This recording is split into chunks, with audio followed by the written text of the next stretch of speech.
And I mean like, not just say I want to be the best, or one of the best, but actually mean it. I feel like that phrase gets thrown around like crazy nowadays.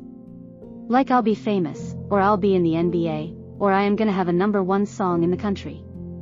Then you listen to guys like Eric Thomas say everybody wants to be a beast until it's time to do what real beasts do. Then no one actually wants to put in the work, they just want the shortcuts, the 10-minute abs, the secrets to getting rich. So then I gotta ask again, do you really want to be great? If so, then stay and listen to the whole video, as I'll be giving you the key takeaways of Peak by Anders Ericsson, where he explains how to train to achieve mastery and expertise. Let's get started. So in order to know what to do, we must also know what not to do. So first, let's talk about how we might be setting ourselves up for failure. Naive practice. The wrong way of training naive practice looks like this. 1. Just do it, sorry Nike. 2. Not knowing whether or not you're doing it correctly. 3. Not having a specific goal. Many people believe that the more you do something, the more you learn. And they train with simple repetition. The truth is that simply repeating something won't make you better, and if you are repeating the same actions and behavior in automation mode, i.e., driving, without working on your weaknesses and without operating at the edge of your abilities, then chances are that you actually get worse over time. So the person who's been driving for 20 years same way, whether they are an aggressive driver or maybe super passive, or pump and slam their brakes whenever anything happens, chances are they won't get better unless they are actually trying to improve each time they drive. That's why he also says the 10,000-hour rule is crap. If you don't know what is, basically it's from the book Outliers, where they say you need 10,000 hours to master a skill. Now what can we do? Which brings us to the opposite. Purposeful practice. A step forward. Purposeful practice is a step forward and goes in the right direction. Has specific, well-defined goals, or you have no way to get feedback and measure success. For example, a musician might play the piece through, at the proper speed, without mistakes, 3 times in a row. Get feedback to work on your weaknesses. Leverages coaches and trainers for the feedback. Breaks tasks into smaller pieces. Says the author, purposeful practice is all about putting a bunch of baby steps together to reach a long-term goal. Pushes you outside of your comfort zone. Getting out of your comfort zone means trying to do something that you couldn't do before. If it's easy, you keep going. If you can't, finding ways around it is one of the hallmarks of purposeful practice. Attacks plateaus by trying different approaches, gives full attention to the task at hand, monitors the progress. To keep improving with purposeful practice, you need motivation. Purposeful practice is much harder than naive training or playing for fun. As soon as we feel like we're good enough and we slow down, we move out of purposeful practice and we will likely not improve any further, no matter how often you keep playing or training.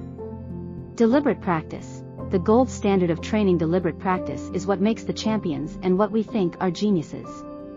The elements of deliberate practice are: 1. Find a good teacher. A good teacher is not necessarily someone who's good at the craft. Find a teacher who's good for your level of skills. He must help you develop your own mental representations so you can feedback yourself. He must give you exercises you can practice at home. 2. Don't be afraid of changing teacher when you're too good for him or when he's not helping anymore. I remember it being difficult when I first started playing sports. The people I first played with when I was a beginner was challenging, but I worked hard and started to get really good. Then the games actually became boring. It's always okay to change teachers, mentors, and groups of friends. Operate at your outermost level of skills. Define specific goals. Be fully present and attentive during your training sessions. I can't stress the importance of this one, but get locked in and focus. Don't just go through the motions. Force yourself if you have to. Train at home by yourself. The best training is lone training. Work on your weaknesses and mistakes with constant feedback. Choose a developed field, otherwise, you must pave the way to peak performance. When there's a goal, let's say you want to be a singer, all you have to do is look at the famous singers and see what they did, the struggles, the practicing, the pressure. All of it is in the biography books. If you don't choose a field, unfortunately you gotta go through the ups and downs of it, and when you reach success, it sets up the next generation to learn from your mistakes. Fields with no codified training. If you are engaged in pursuits with no clear experts and no well-developed training methods, then do the following. Find out the best performers. I like to call this heroes or competition. Reverse engineer what makes them top performers, aka study them. Most of all, Find out what type of training they engage in, meaning break it down into practical steps you can take. Copy what they and train as they do.